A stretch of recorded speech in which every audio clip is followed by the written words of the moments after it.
Hi hello welcome back to our channel. ఇప్పుడు ట్రాన్స్ అనగానే చాలా మందికి చిన్న చూపు ఉంటుంది. కానీ వాళ్ళు అనుకుంటే ఎంత పెద్దదాన్నైనా సులువుగా చేసి చూపిస్తాం అనే స్టేజ్ నుంచి ఇప్పుడు మిస్ యూనివర్స్లో టాప్ 5లో ఉండి రన్నరప్గా నిలిచిన హర్షిని గారు మనతో ఉన్నారు. సో ఆమె పర్సనల్ లైఫ్లో ఏం జరిగింది, ఎలా జరిగింది, అసలు నార్మల్ హ్యూమన్ నుంచి ఇప్పుడు మిస్ యూనివర్స్ దాకా ఎలా వచ్చారు అనే కొన్ని ఇంట్రెస్టింగ్ విషయాల గురించి ఆమె దగ్గర అడిగి తెలుసుకుందాం. హాయ్ మేడం, హాయ్ అండి. ఎలా ఉన్నారు? I'm good. మీరు ఎలా ఉన్నారు? చాలా బాగున్నారు. అండ్ మీరు చూడ్డానికి కూడా నాకు లుకింగ్ వైస్‌లో కూడా అస్సలు అంటే అసలు ట్రాన్స్ లాగా కనిపించట్లేదు బేసిక్‌గా. అసలు ఫస్ట్ నేను అడిగే క్వెషన్ ఏంటంటే మీ బ్యూటీ సీక్రెట్ ఏంటి? Thank you for your beautiful compliment. So నాకు ఇలాంటి కాంప్లిమెంట్ విన్నప్పుడు మనసుకి చాలా చాలా హ్యాపీ అనిపిస్తుంది. ఎందుకంటే చిన్నప్పటి నుండి నన్ను అమ్మాయి అనుకోకుండా అమ్మాయిలాగా ఉండాలి అనుకున్నప్పుడు నువ్వు అమ్మాయి కాదు అన్న వాళ్ళందరూ you look like a girl, you are not look like a trans అని పీపుల్ నుండి నాకు కాంప్లిమెంట్స్ వస్తున్నప్పుడు ఐఎమ్ లిటరలీ హ్యాపీ ఫీల్ అవుతాను. ఈవెన్ మీరు అన్నట్టే చాలా మంది ఇలానే కాంప్లిమెంట్స్ ఇస్తారు. It's God grace. నేను ఏమి చేయలేదండి. మోస్ట్లీ నేను just skin care, hair care తీసుకుంటాను, అంతేగాని సర్జరీస్ లాంటివి ఏం చేసుకోలేదు. మోస్ట్ ఆఫ్ ది పీపుల్ ఇప్పుడు ట్రాన్స్ కమ్యూనిటీ కానీ, నాట్ ఓన్లీ ట్రాన్స్ కమ్యూనిటీ, అబ్బాయిలే కానీ, హీరోలే కానీ, హీరోయిన్స్ కానీ ఫేస్ దగ్గర నుండి మొత్తం సర్జరీస్ చేసుకుంటున్నారు. అవును. నోస్ సర్జరీ అని, లిఫ్ట్ సర్జరీ అని, చీక్ సర్జరీస్ అని మొత్తం ఇది కూడా సర్జరీ అంట, నుదుటి అవును. సర్జరీ, అన్ని సర్జరీస్ చేసుకుంటున్నారు. ఫోర్‌హెడ్ మొత్తం. కానీ అవి తర్వాత ఎఫెక్ట్ అవుతాయి. నేను సర్జరీ చేసుకోవడం తప్పు అని అనను. వాళ్ళ ఇష్టం, ఎవరెవరి పర్సనల్ ఒపీనియన్ వాళ్ళది. వాళ్ళు అందంగా కనపడటం కోసం వాళ్ళు సర్జరీస్ చేసుకుంటూ ఉండొచ్చు. బట్ బై గాడ్ గ్రేస్, దేవుడి దయ వల్ల నాకు అలాంటి సర్జరీస్ ఏం చేసుకునే అవసరం లేకుండా I'm done just only SRS surgery, complete female surgery, అదొకటి చేయించుకున్నాను. న్యాచురల్గానే నాకు బ్యూటీ వచ్చింది. బ్యూటీ సీక్రెట్ ఏంటి అంటే నేను జస్ట్ ఎక్కువ కాస్మెటిక్స్ ఏమీ వాడనండి. హ్మ్. జస్ట్ నేను సీజన్ని బట్టి సోప్స్ చేంజ్ చేస్తూ ఉంటాను. లైక్ సీజన్ని బట్టి moisturising creams and sunscreen అయితే మస్ట్ అండ్ షుడ్గా వాడతాను. ఎవ్రీడే సన్ స్క్రీమ్ వాడతాను. లైక్ ఇక నైట్ క్రీమ్, డే క్రీమ్, ఇంతకు మించి ఏమన్నా. నేను అంత రెగ్యులర్గా బ్యూటీ పార్లర్కి కూడా వెళ్ళను. చాలామంది అనుకుంటారు ఇంత బ్యూటిఫుల్గా కనపడాలంటే రెగ్యులర్గా పార్లర్కి వెళ్ళాలి, హ్మ్.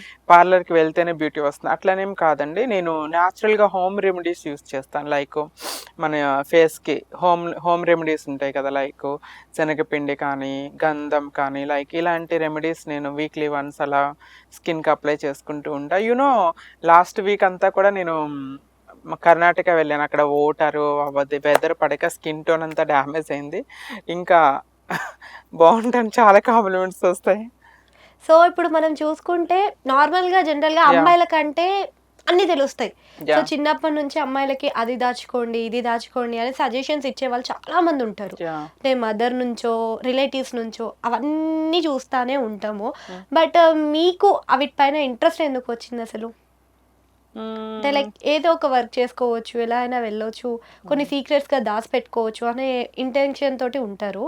సో మీరు అసలు అక్కడ ఇంట్రెస్ట్ ఎక్కడి నుంచొచ్చింది ఫస్ట్?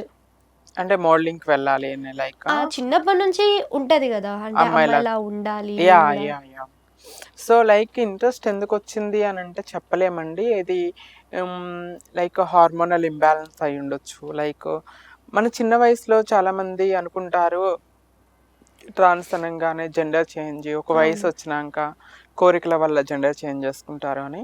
నా విషయంలో అలా ఏం లేదు. When ever I'm child, like నాకు 7 years ఏజ్ ఉన్నప్పటి నుండి కూడా I want to be A girl. నేను హ్మ్. అమ్మాయిలాగే ఉండాలి, అమ్మాయిలాగే స్కూల్కి వెళ్తాను, అమ్మాయిలాగే లైక్ అక్క డ్రెస్ వేసుకుంటాను అని చెప్పేసి గొడవ చేసేదాన్ని. బట్ అమ్మ నాన్న వద్దనేవాళ్ళు. ఆ టైంలో నాకు అర్థమయ్యేది కాదు, వీళ్ళు ఎందుకు వద్దంటున్నారు, వీళ్ళు ఎందుకు నన్ను అబ్బాయిలా ట్రీట్ చేస్తున్నారు, నేను అబ్బాయిని కాదు అని నాకు అనిపించేది. హ్మ్. కాలం పెరిగే కొద్దీ ఇంకా పరిస్థితులు నన్ను డిమాండ్ చేస్తాయి. లైక్ ఆమె గర్ల్, నేను అబ్బాయిని కాదు, నేను అమ్మాయిని అని నాకు నేను రియలైజ్ అయ్యేలాగా చేస్తాయి. లైక్ మెనీ ఇన్సిడెంట్స్, ఆడవాళ్ళకి జరిగే ప్రతిదీ నాకు జరగాలి, నేను హ్మ్. అమ్మాయిని, నేను అబ్బాయిని కాదు అని నేను ఫీల్ అయ్యేదాన్ని. స్కూల్ నుండి వచ్చేసి అక్క డ్రెస్సులు వేసుకుని మురుసుకునేదాన్ని. ఈ అమ్మ పొలంకి వెళ్ళినప్పుడు అమ్మ శారీ కట్టుకొని మురుసుకునేదాన్ని. నేను అమ్మాయిలాగా ఎంత బాగున్నాను, వీళ్ళందరూ నన్ను ఎందుకు అబ్బాయిలా ట్రీట్ చేస్తున్నారు, నేను అబ్బాయిని కాదు కదా అని నాలో నేనే అంతర్మదనం చేస్తాను. మోస్ట్ ఆఫ్ ది నా చైల్డ్హుడ్ అంతా కూడా చాలా స్ట్రెస్, ఒంటరితనము, నాతో నేనే ఒక యుద్ధం చేసుకునేదాన్ని. నాకే తెలియని ఇంకొక మనిషి నాలో ఉండేవాళ్ళు అనమాట. Like question, always question mark. What is I am? నేనేంటి? నేను అమ్మాయినా? నేను అబ్బాయినా? బట్ వీళ్ళందరూ నన్ను అబ్బాయి అంటున్నారు. బట్ నేను అబ్బాయిని కాదు, నేను అమ్మాయిని. నా మనసేమో నాకు నేను అమ్మాయిని చెప్తుంది. అమ్మాయిలాగా జడేసుకోమని చెప్తుంది, అమ్మాయిలాగా గాజులు వేసుకోమని చెప్తుంది, అమ్మాయిలాగా డ్రెస్ వేసుకోమని చెప్తుంది నా మనసు. కానీ జనాలేమో నా మనసుకు నచ్చినట్టుగా నన్ను ఉండనివ్వట్లేదు. వాట్ ఈస్ ద రీజన్ అనేది నాకు తెలియదు. యూనో ప్రజెంట్ జనరేషన్ ఏంటంటే సోషల్ మీడియా ఎఫెక్ట్ కానీ, స్మార్ట్ ఫోన్స్, మీడియా వల్ల తన జెండర్ ఏంటి, అవేర్నెస్, ట్రాన్స్ అంటే ఏంటి, ఎల్జిబిటిక్వై అంతా తెలుస్తుంది. I mean 90s kid, you know 90s kids టైంలో ఏమీ అవేర్నెస్ లేదు. అవును. స్మార్ట్ సోషల్ ఫోన్స్ మీడియా లేదు. అంటే కూడా లేదు మనకి. స్మార్ట్ ఫోన్ లేదు, సోషల్ మీడియా లేదు. నాకు అసలు జెండర్ అంటే ఏంటో తెలియదు అనమాట. అయ్యో! నేనేంటో నాకే తెలిసేది కాదు. లైక్ దేవుణ్ణి మాత్రం నిందించేదాన్ని. అందరూ నార్మల్గా ఉన్నారు, నన్ను మాత్రం ఎందుకు ఇలా డిఫరెంట్గా పుట్టించారు? నేను చేసిన తప్పేంటి? నేను చేయని తప్పుకి నాకెందుకు శిక్ష? దేవుణ్ణి ప్రశ్నించేదాన్ని. లైక్ రామాయణ మహాభారతాలు చెప్తుంటాయి. ఆ, ఈ శివుణ్ణి అర్ధనారీశ్వరుడిగా దేవుడిగా పూజిస్తారు, శిఖండిని పూజిస్తారు. బట్ దేవుడు నాకు ఈ జన్మిచ్చాడు. ఆ, నన్ను మాత్రం ఎందుకు తిడుతున్నారు? నన్ను మాత్రం ఎందుకు గేలి చేస్తున్నారు? నాకు ఇష్టం లేని పేర్లతో నన్ను ఎందుకు పిలిచి వాళ్ళు గేలి చేసి నవ్వుకుంటున్నారు? డిఫరెంట్ డిఫరెంట్ పేర్లతో నన్ను పిలిచేవాళ్ళు, 0.5 అని, చెక్క అని, లైక్ ఇట్లాంటి వీళ్ళు నన్ను ఇలా ఎందుకు పిలుస్తున్నారు? What is I'm? నేనేంటి అనేది నాకే క్వశ్చన్ మార్క్గా, గందరగోళంగా ఉండేది. లైక్ బట్ ఎంత క్వశ్చన్ మార్క్ వచ్చినా, ఎంత మనస్సు పరితపించినా కూడా అమ్మాయిలాగే ఉండాలి, నేను అమ్మాయిని అని రియలైజ్ అయిపోయాను. ఒక ఏజ్ వచ్చిన తర్వాత, ఒక మెచ్యూరిటీ వచ్చిన తర్వాత, దిస్ ఈజ్ నాట్ మీ, ఇది నేను కాదు, ఈ బాడీ నాది కాదు, నేను అబ్బాయిని కాదు, నేను అమ్మాయిని అని నేను రియలైజ్ అయ్యాను.